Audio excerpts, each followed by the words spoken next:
I'm recording the rest of this conversation now. It takes away from you and me time. I know, but I think it's. I feel like I feel like a husband trying to talk his wife into a threesome. You know, it's nice having a third person. It'll be fine. It's not going to hurt at all. It's more about you, honey. It's more about you. You don't have to work as hard.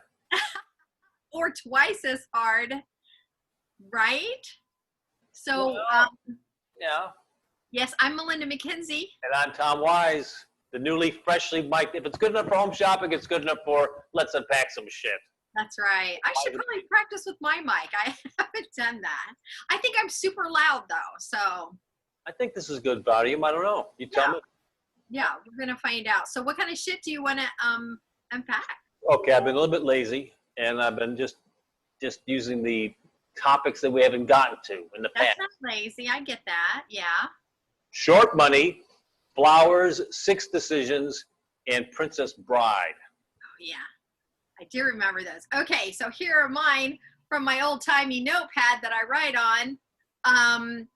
Google from where you are, Good Cop, Bad Cop, Questions to Fall in Love, and Mansplain Me This. Oh, I like that. And you know, we were talking about my beard. Yes. And maybe I'm a little too, it's a little bit long right now, a little shaggy for me. I'm ready to trim it back. Okay. But one of the things I didn't like about it is that these spots were really white. Okay. I thought, let me finish that thought for you. Okay, you're an idiot. Go on. No, listen, hair and facial stuff, I'm on board 100%. There are things that bother me. I'm sure nobody notices, but I'm always like. I think it's funny because everybody thinks that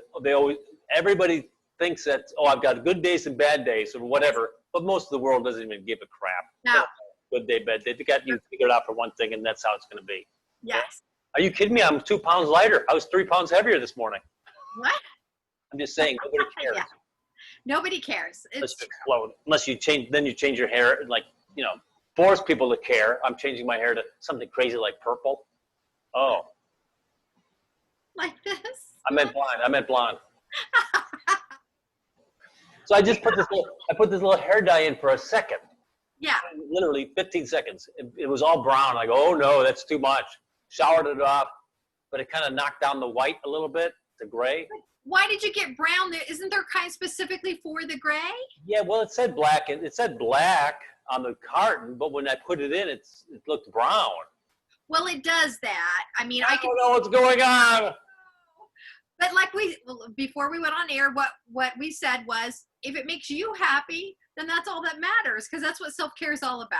I know, but there's a line somewhere in the sand where, yeah, it makes you happy, but you're still crazier than That's not crazy. I'm not saying I don't think that that's crazy, but how about a guy that's, you know, onto his 78th plastic surgery to really get his nose right this time? It makes him happy, but he is crazy. Yeah, I feel bad because I get it. Everybody's in their head looks a certain way, right? And then you want it to match it up. I've seen some people with some crazy Botox and some crazy guys with their here's the thing about plastic surgery. My opinion is once you do it, you don't look like you anymore. You look like somebody else. It's not a better you. It's different. Very interesting. Yeah, because I've noticed that I've noticed that. I can't say exactly what, but I remember having the thought saying, yeah, she's still pretty, but she doesn't really look like she used to, and she was pretty then as well. So, yeah. It's not you. Well, but you know what? Again. I've had people admit to me that they've had plastic surgery, and I said, well, they've done beautiful because you just look refreshed. Yes. And I don't know, there's different kinds of plastics. Is it like, I wouldn't mind to get like, you know, all the stuff that's hanging down pulled up, but I'm afraid if I did it, I would look horrifying. So I'm just letting it fall.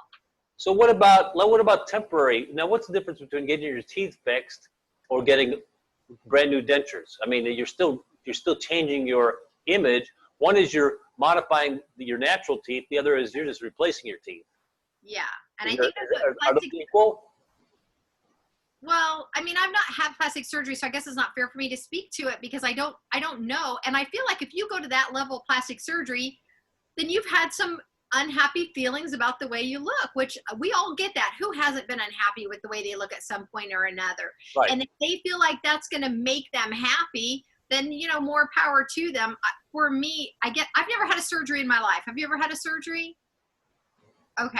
So I had a surgery, and then, I don't know, they didn't cut me, had a port put in. Okay. I've just never had to do I wanted a direct way to breathe easier. Oh. Put a port in there. Go right to my lungs. We still have the future to look forward to. You never know what they're going to have. But I guess that's kind of we all make up things in our head. And my thing is, hey, I've never had a surgery. I'm kind of proud of that. I've never broken a bone or whatever. I still got some time to do that, but I've never had a surgery. And so it's my goal to not do that. And I feel like if you can age naturally, the best way you can. Now, I do skin peels. I do microderm. I do all those things to keep my skin as fresh for my age. But I keep looking because I get ads for this. Like, apparently they know I'm old enough. If you have like this problem, the neck and the jaw, I'm getting all kinds of ads to pull this up. So I've been looking in the mirror more going, well, I do kind of have like and then that terrible to even care about that? No, it's not. It's interesting, but you can't I think it's a blessing if you're not focused on it. You can go throughout your day thinking, oh my God, everybody's staring at my neck. I guess that's a good point. Yeah. Remember that little they used to sell out at Home Shopping was a rubber band essentially with two adhesives on the side, right? Right. You put it here and you attach it to your neck, and then it would stretch you out. No. Oh yeah, that's an item. So you temporarily pull all this back. But I guess I get it, but at some point you have to take it off, and then. Just like those creams you put on to tighten your skin for stuff. Yeah. Wow. I mean, I shouldn't say anything. By next week, who knows? I might be wearing it. But where's the line? Padded bras or padded underwear? Yeah. Well, you're a guy, so it might be different for you. I have recognized during the pandemic, since I've been in my house since March, I definitely do everything different because I've always been out in the world, out in the public, right, at airports, hotels, on TV. So I very much had like an outside appearance of like how I dressed and what I did. Now that I'm home, definitely leisure wear. Like today I have on my Chalice, Idaho shirt from when I go to Idaho. But for the show, I'll put on a nice top. But when I'm home, I wear t-shirts, sweatpants, my jeans that are stretched out, anything that's like loose and comfortable. I don't wear those cute little skirts. And why would I do that? That was for the public. Wait a minute. So plastic surgeries are to make me feel better. Short skirts are to impress the public. Well, is that the formula? I can only speak from my own experience. I feel like I put more of an effort into my outward appearance when I was out in the world. Of course. Yeah, I'm not going to put on a three-piece suit. And I don't wear anything with buttons or zippers now. Everything is loose leisure. We call it leisure wear. Why the pink boxing gloves in the back? I like that. You know what? Because I wanted, if it's possible, we might talk about them. So I put them here as a reminder. And today's Fighting Friday because everybody's fighting all the time. So I thought I'd just go ahead and keep that up as a reminder. Keep on fighting, people. It's working. Keep your guard up. That's right. It's working for all of us. So yeah. So let's talk about one of your topics first. I really want to do the Princess Bride. This is a little bit of a phenomenon that I'm enjoying. Okay. All right. You've seen Princess Bride, right? So many times. Okay. Well, it's a favorite on so many levels. Yes. Just the acting and the actors and the story and the whole thing. Like this skeptical kid and blah blah blah. And the little surprise and all the one-liners people got from that movie in everyday life. As you wish. So they did an online reading. Were you familiar with this? No, you know what? Now that you're saying that, I vaguely remember. Oh, what happened? Damn it! So it was a fundraiser. I don't want to be political, but there's a little political angle to this. There was a fundraiser for Wisconsin Democrats for Biden to put money in their chest. Okay. And as you probably wouldn't be surprised that most of the people that were in that show are probably Democrats. Sure. Rob Reiner directed it. And so everybody that was in that show 31 years ago was in the reading, except for the kid. I forget his name. Savage. What happened to him? He's not for that candidate, so he was not going to participate. Fred Savage. Yeah, Fred Savage. He was the kid. And he can't even support a good. Well, I don't have any beef with that. I mean, it was clearly a fundraiser for Joe Biden. Okay. However, if they would have, I would have preferred that they would have extracted the politics out of this and just done it on a goof. Somebody was there, the guy that, the inconceivable guy, and Mandy Patinkin was there, and then they replaced. Clearly, they had to replace the wrestler Right. with an actor. He did a great job, but they had problems with the connections and camera. But at the end of the day, it was really heartwarming to see all the actors do. And Mandy Patinkin, he was getting up. He was with the swords. He's acting out the role. Mandy Patinkin is so good. He was great. And then I forget the Wallace something or other is the actor that it's inconceivable. Oh yeah, I don't know his name. He was great. No. I was listening to a podcast. No, I was listening to, by the way, Masterclass. I was watching one from Malcolm Gladwell. No, it wasn't Malcolm Gladwell. It was David Sedaris. Are you familiar with David Sedaris? Oh, I've read some of his work. Yep. And David was telling me that he was attending a production, one-man show featuring Wallace, the guy that was inconceivable, right? Yeah. The little, and he goes, he was out in front of the audience. He was out in front greeting everybody as they were coming in. He goes, how do you not like a guy that's out there doing everything, Because it was towards the end of his master class. He was talking about be grateful, don't sign books and push them away, engage, say something, because it's, that's what it's about, not about just churning it out. So anyway, everybody did a great job. And I guess they've been doing this with other things as well. And then I guess they're doing, something,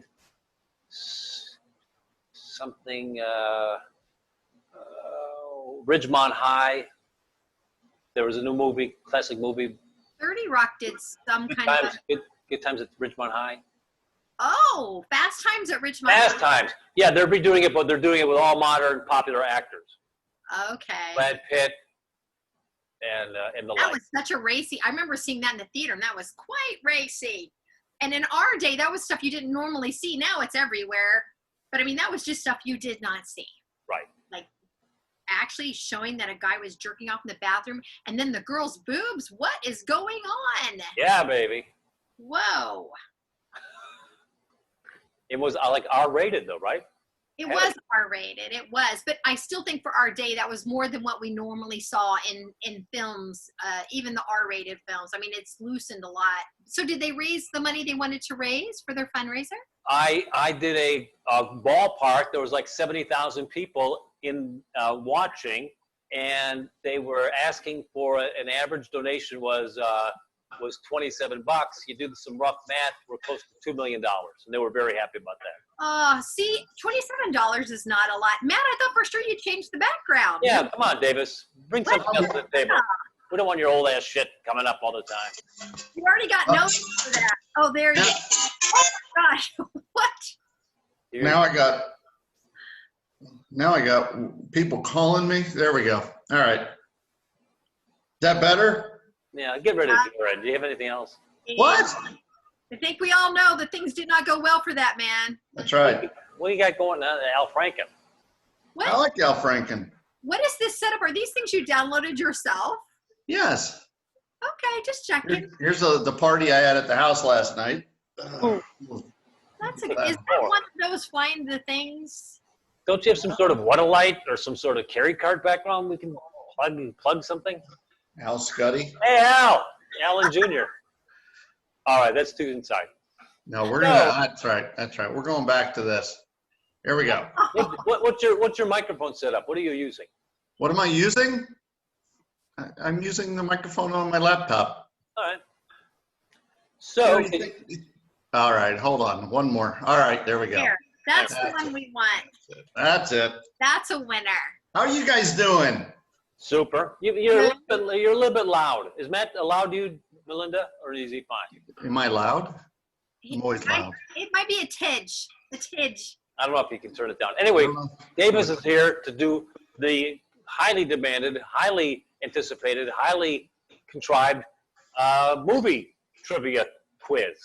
Mostly contrived. I'm not good at this. Okay, let's see what kind of tricks you have. Well, I'll tell you, I was thinking about different movie trivia and movie history, and thinking about all the great actors and actresses that I've loved and that we all love throughout history.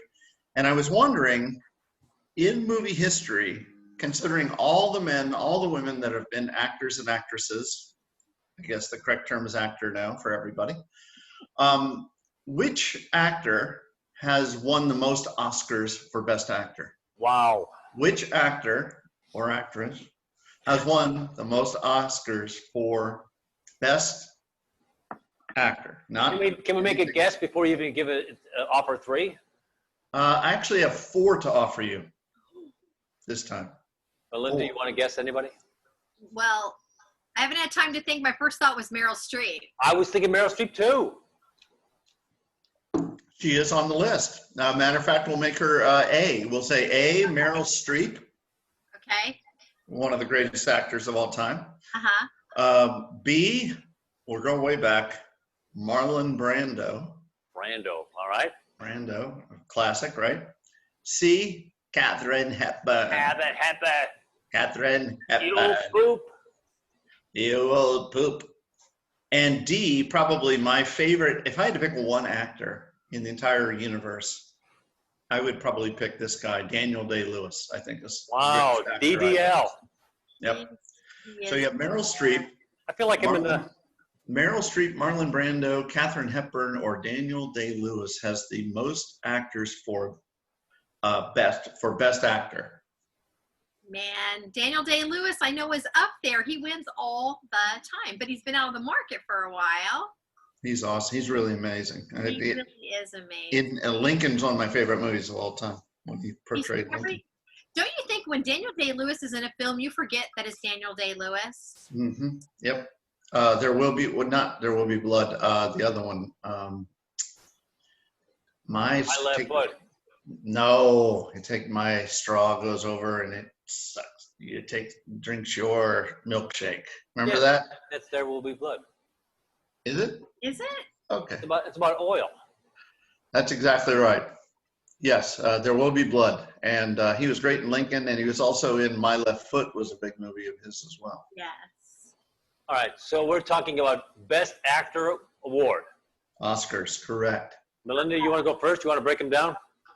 Well, I'm not good at breaking them down. Well, or you want to pick first? I'm extremely confused. I thought it was, which is so unusual in these categories. I'm usually right on the money. I'm intimidated by the boxing gloves, I gotta say. Yeah, right? Melinda wins. I'm sorry, there's no further. I was planning on winning in the future, so I set up my face. Gosh, Daniel Day-Lewis, man, I just don't remember reading that he had the most, and I feel like Meryl's always being talked about. Again, I'm going with my feelings, which seems to not work for me lately. So I'm going to go with, who are the others? Katharine Hepburn and? Meryl Streep, Marlon Brando, Katharine Hepburn, and Daniel Day-Lewis. Marlon Brando. Oh, I'm going with Meryl. I'm just going with Meryl. All right. Tom Wise, you want to break it down? Give us your pick. Yes, I do want to break it down. Meryl Streep, I think that she's got at least 3. Like Out of Africa, what's that one movie with Dustin Hoffman about the divorce? Kramer versus Kramer. Sophie's Choice, probably? Sophie's Choice. She's done so many. I'm going to guess that over the course of whatever, she's had at least 3. That's a lot. That's a lot. And then you've got Marlon Brando. I think Marlon Brando has gotten 1. I think he famously got 1, and that's when he had the Indian woman, the Native American, go up and get his award for him. So I think he's only won 1, but he's been in a lot. He's been in A Streetcar Named Desire, and Guys and Dolls and things like that. But I think he's only won for the 1. Hepburn, though. Katharine Hepburn. She's probably got a couple as well. I mean, Daniel's way up there. You know he's won several. Who's Has he that? won more than what you think Meryl has won? Daniel Day-Lewis, he probably has 3 as well. So I'm gonna eliminate Katharine Hepburn. I don't think she's won like 4 or 5. So you've said Meryl Streep. Yes. I will say Daniel Day-Lewis. It seems like every time he's in a movie, he gets it. He does. My left foot. Meryl's been in more popular films that have gotten more interest than Daniel. So I'm not just basing it on feelings. She's been more currently working too. He has a history of taking long stretches in between his films. Yes. That's true. Not that I stalk him in any way. No. It's going to be Katharine Hepburn, you know. He takes some downtime, and he deserves it. And he actually retired from acting. You know that, He right? did, which is So disgusting. have I. So what? Very depressing. Well, let me throw out. I'll throw out one that nobody picked. That is the incorrect answer, and is Marlon Brando. Mr. Brando won twice. Once for On the Waterfront in 1954, and second time for a little film called The Godfather in 1972. Mm-hmm. He Never seen The Godfather. How do I? That's our show for today. How do I hang up? How do I hang up? Wrap it up. Wow, and you call yourself a human being? I know. I heard it's so gory. I've heard so much about it with the horse head and stuff. I just don't know. It's a scene. I watched this. Okay, another person that did not have the most, but is truly my favorite actor, was Daniel Day-Lewis. Had 3. For My Left Foot, There Will Be Blood, and Lincoln. He won 3 Best Actors. Okay, I did say 3, didn't I? You did. Well, you were still wrong. He's wrong. He always points out where he's right, and I like that about him. That's exactly right. I'm wrong, but I'm right, I tell you. I tell you. But also. So anyway. that leaves Meryl Streep and Katharine Hepburn, and the other person who does not have most Oscars for Best Actor or Actress is Look at how excited Melinda is. Meryl Streep. Does not have the most Oscars. Meryl Streep actually won 2 for Best Actress or Actor, Sophie's Choice and The Iron Lady in 2011. Oh. She won Best Supporting Actor for Kramer versus Kramer. So that would have, even if you had counted that, that would give you 3. But the winner is Miss Katharine Hepburn. What has she? What are the films? Well, listen up now, Katharine because it's coming. This is think about these years of films and what an amazing career she had. 40s and 50s. Katharine Hepburn had 4 Best Actor awards. And I tell you, one of them is going to be with Humphrey Bogart, and it's that ship movie, the African Queen. No. What? The earliest one was a film called Morning Glory, 1933, with Douglas Fairbanks. That was her coming out party, 1933. She came out of the box to get an actor. Jr., Adolphe Menjou. She won Best Actor for that. Next was Guess Who's Coming to Dinner, which is a brilliant movie. I don't know if you guys have seen Spencer it. Tracy. Love Spencer Tracy too. And Have then, you guys seen that? How old was she when she won the first one? Do you know, Matt? Let's see, 1933. The film was 1933, so she was born in 1907, so she would have been 26 years old. See, I thought Katharine started getting her awards later in life for some reason. I never considered that. Okay. Been around.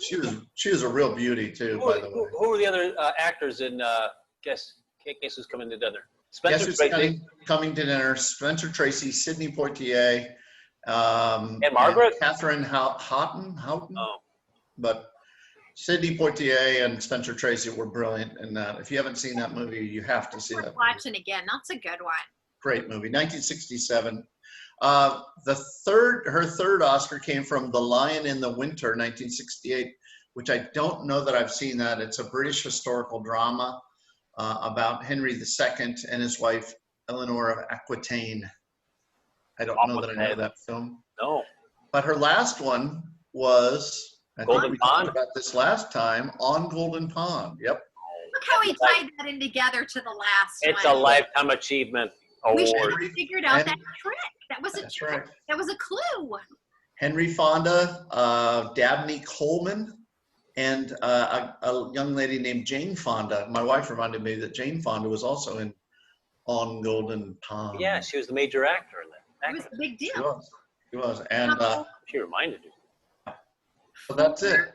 Oscars for Catherine. Good for her, though. She was amazing. And now, what was her backstory? Didn't she never get married, but she had an affair with one of the married actors? Spencer Tracy. That's Yeah, she was with Spencer Tracy, but she also, if you watch The Aviator, which is a great movie about Howard Hughes, she actually had a long relationship with Howard Hughes, fairly long. Did she play Babe Dietrichson in the movie? I don't know. That I don't know. I know what that one well, is. thank I can find out and get back to you next time. Yeah, try to get Next back to time. So to recap, neither one of you got it right. So I get the point this week. That's 2 times in a row now. No one's won. No, maybe I need to dumb it down a little. Although my choice had more Academy Awards than Linda's choice. Well, That is- listen, Tom was wrong, but he was right. I will That's- own my failure. True. But anyway, Own my failure. no. The score. It's all scoreboard and big goose egg on the scoreboard. Scoreboard. I think we should figure out a way to get the listeners, the people that watch this wonderful podcast, vidcast, get them involved, and maybe Yes. get them involved and have How a about little this? bit of a league going on. I've got a Matt, next week we'll invite Galen to come on. She'll be our fourth, and then she can have a vote as well. Okay, great. Look forward to it. That's going to be fun. Thank you, guys. Thank you, sir. Have a great weekend. Nice. You have one. done. Bye. There you go.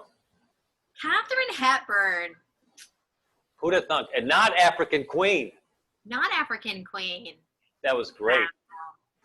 We should know that Matt always picks the tricky ones. It should never be the obvious ones. But now he's going to do double reverse, and the next time we see him, he's going to do the obvious one, and we're going to go for the one that's not obvious. I didn't think of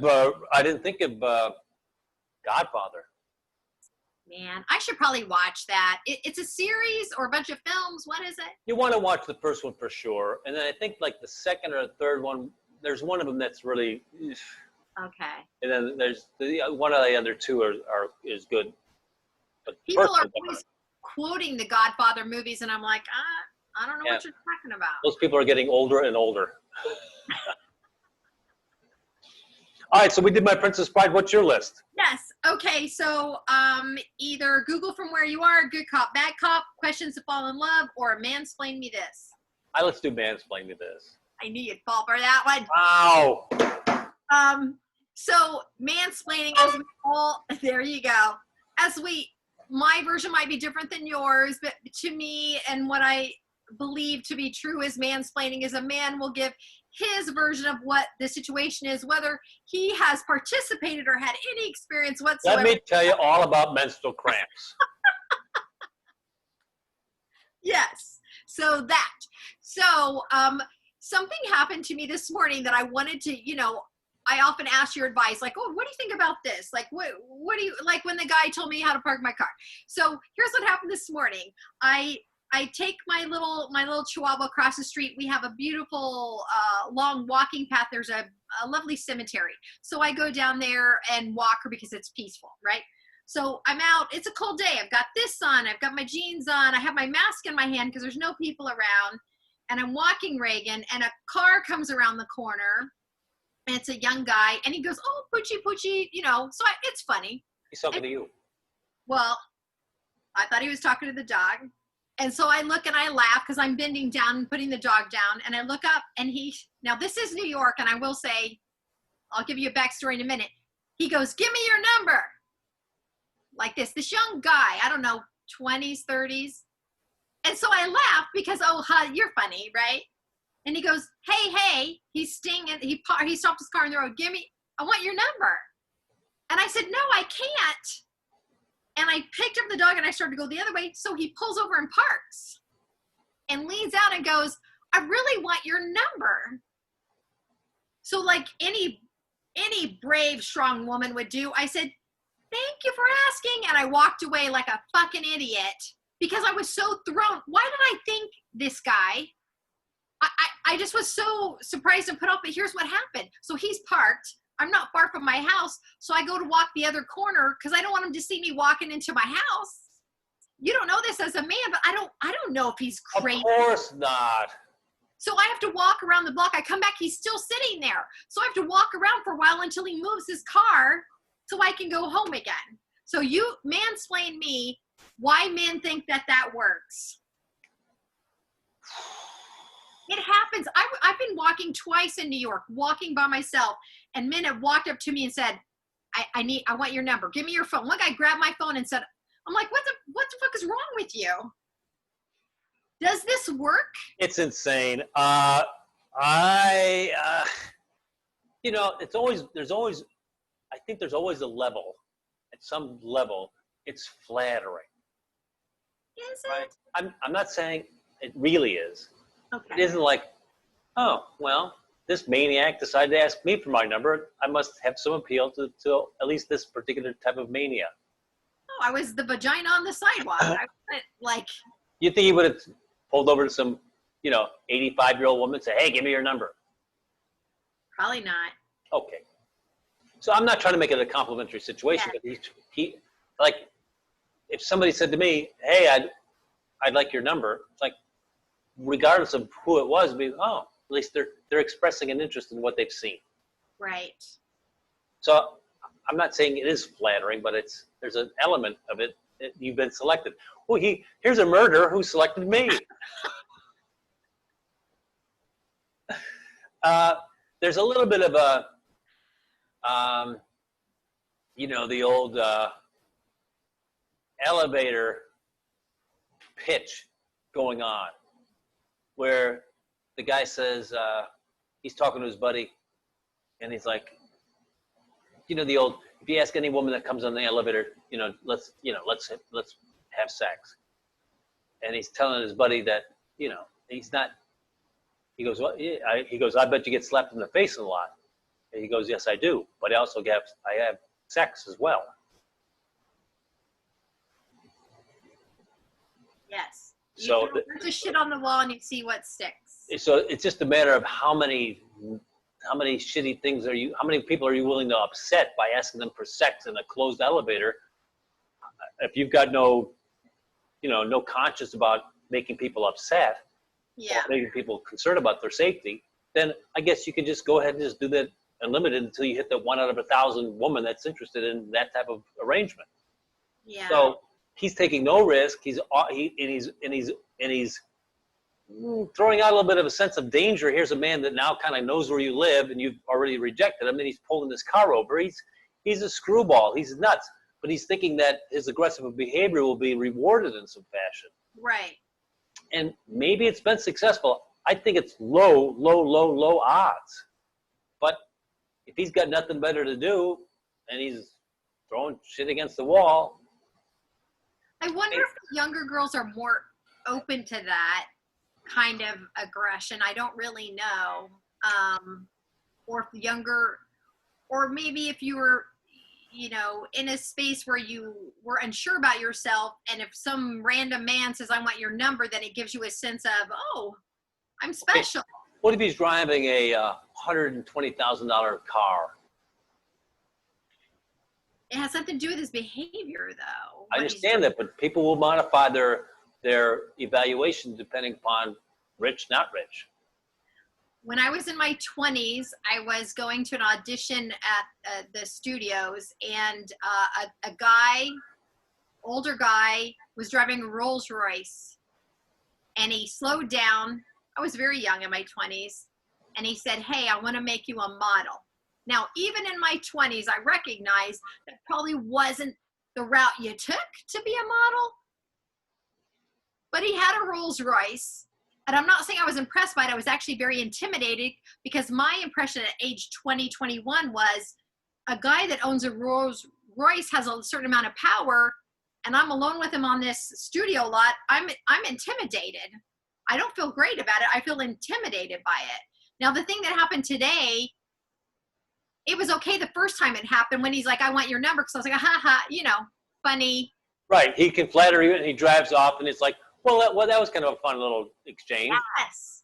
Yes. And when he pulls over and parks and says, I want your number, then it becomes hostile as far as I'm concerned. I concur 1,000%. That is not a welcome interaction. No. So have you had an experience in your lifetime, because I know you're not super aggressive in those situations, where you saw a woman and you're like, I gotta make a move? Like, have you been out somewhere and you're like, what if I at least go chat? Or have you had that? No. I personally don't like that as a female. I will say I don't like super aggressive. It feels very off-putting to me. It feels very like you just assume because I'm a woman, if you buy me a drink, that I'm yours or something. I know. You know what? But that's the construct that we've created. Women go out in the bars, men. If you don't get talked, if no one chats to you, you're gonna feel like, that was kind of a waste of an evening. If you're a woman, and if you're a man, you go out and you don't ask someone for a drink or ask to buy someone a drink, you feel like you haven't done your part of the equation because you're not willing to get rejected. I mean, Have you sent women drinks like at a bar like that? I've never sent a woman a drink. I have certainly bought women drinks, that's for sure. But not to like someone you didn't know. No. I mean, I've met women at bars, but I'm very, See, I've had that happen at bars too. I never go to a bar by myself. I'm always with a girlfriend or a friend. And I just find it off-putting, like, oh, buy her another drink. And maybe it is nice, but for some reason it feels very off-putting to me. Like, I don't know you. And now I feel like you think there's an obligation. We must have a conversation if you just buy Well, if you accept a drink, he's thinking that's an obligation for at least 8 minutes of your time. Oh, 8 minutes. Okay. Well, I'm just saying, let's talk and see if there's a little chemistry. Yeah. And if it's not happening, you make up an excuse that you're meeting your boyfriend out front or whatever you're going to do. I had all those thoughts because I thought, if this guy backs up, what do I say? And I thought, why do I have to make an excuse of I'm married, I have a boyfriend? Why can't I just be like, no, this is inappropriate? I agree. That should end it. But that's not the case. We all fall back to, well, in my case, I've done on the subway when men have approached me, I immediately say, I have a boyfriend. Like somehow that will save me, that they don't care if you have a boyfriend. They don't Bring care. him along too.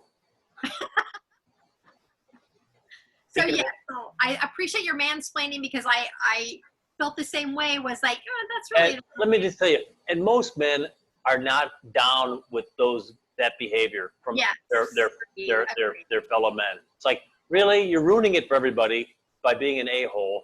Yeah, you may get sex occasionally with this routine, but you're burning up the forest. Women are becoming, we're not down for this. We don't want to interact with strangers. We're going to, close off because we don't want to get involved in some crazy man's web.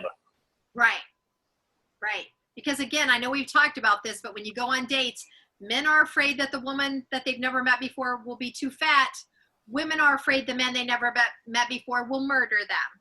Yes, very different concerns. I've had those concerns expressed to me. Have you ever been worried that a woman would hurt you on a date? No, I've been worried that she's too fat. Where's the horn? I dated a woman twice. We went out on 2 long dates. Yes. I mean, an 8-hour date and a 6-hour date. And I said the third date should be me coming to your house, we'll make dinner, or you coming over to my house and we'll make dinner or something. Oh, no. No what? No, I can't have you to the house. It's too early. All right, then come on over. Are you kidding me? You're going to bury me in the back. And she was serious. You can't go to your house. But if you go to our house, you know where we live. Well, how many dates are we going to go out before we? Well, I don't think there's a number so much as there is. I do have a number. It's 3.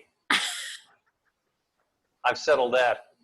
I feel better about someone if I met a couple of their friends, so I can kind of see what their vibe is. If I just meet. Did you hear what I said? The date was 8 hours. The second date was 6 hours. Yes, no, I agree that at that point you've decided, you've invested. I get to kill you after that. I put in 14 hours. Yeah, no, I think 14 is the right kill point. 14, and then I'm all yours. Whatever. I think the other problem with dating is I think I'm a good date. And so I think I give the wrong impression because I'm a good date. I want to have a great time. I'm not anybody but myself. I'll ask a lot of questions. But even I've gone on plenty of dates where I wasn't interested in the guy, but it was a good date. And then he's like, hey. Right. And then you got to go, well. Yeah, it's funny because when you pretend you're having a good time when you're really not, but still you want to have a good date, and it's like people might pick that up as a mixed message. So what do you do? Have you ever been on a date where you're just like, and you just don't try? Yeah, but I'm always, you're nice and you try to be interactive, but you may not do the things you would do to advance the date, like grab her, hold her hand, or you put your hand on her shoulder, like, send off signals like that. Oh, by the way, that woman that wouldn't come to my house, a year later, she texted me and she says, I think I'm ready now. No, okay, then that's a huge, I hope that you buried her in your backyard. I dated her for 3 more months and then married her. As I was hitting her in the head with the shovel while she was in the shallow grave, I said, you're right. You're right. You should have listened to yourself. I would never call anybody back after a year. That's some crazy stuff. I don't like that. We had good chemistry. We had a date for 8 hours, another date for 6 hours. That's unusual. Yeah, when was the last time you were on an 8-hour date and you were still vertical? Oh, well then never. Where's the horn? All right. On that note, I think Zoom is about to kick us off. Oh, good Lord. All right. Well, do you have a tip of the day before we go?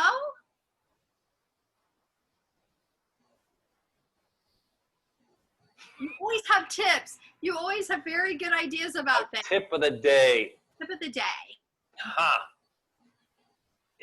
My tip of the day is do it while you're thinking about it. That's a good one. I heard a stock tip. I was doing stuff and I was listening. I heard a stock tip and I'm like, I'm going to check that out. I didn't write it down. And then a couple hours later, I forgot the stock tip and I didn't get to participate. Well, I had a customer service issue, right? I got an email from Home Shopping. Hey, we have a customer service issue on this thing. And it was, and so I was typing back to HSN saying, well, I'll get right on this. And as soon as I'll let you know. Yeah. And I said, wait a minute, just grab the phone, talk to the person you had the issue with, get closure, and then report that back to HSN. So that's exactly what I did. I ended up leaving a message, but at least the first step had been taken. Yes. So it wasn't something I put on my to-do pile. Yes. I did it immediately, and then they were like, "Oh, thanks for getting back so fast. Keep us in mind." I said, "I'll keep you in the loop." That's a great tip. Right? Do it when you're thinking about it. All right, we'll focus on that. Plans for the weekend? Well, I'm looking at SUVs, so that's kind of like my big thing for the moment. I'm trading in the car and getting an SUV, so that's been my main focus. Something you can park on your street. Well, I got a ticket the other day because I didn't have a plate on the front of my car. Did I tell you that? You did not. Stupid New York law. So my car is not set up for a plate on the front, and it's low to the ground. So I want an SUV. So that's my weekend plans. What about you? I think nothing specific. I may have a date tonight, but who knows? I do not have a date tonight. Or you know what? It's not quite a date. I have a date to meet a group of people at a outside bar. I'm gonna venture outside with a mask on. If everybody's inside and dancing, I said I'm out. But if it's outside and it's spacious, I'll participate with a mask on. We've gone this far without getting the damn virus. Might as well.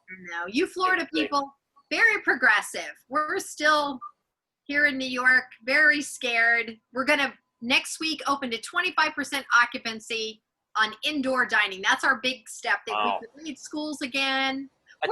We're still at 50%, I think. Well, you guys have more space to space out. We just don't. Yeah, We're not set up that way. So the band is the Spasmatics. Oh, that sounds fun.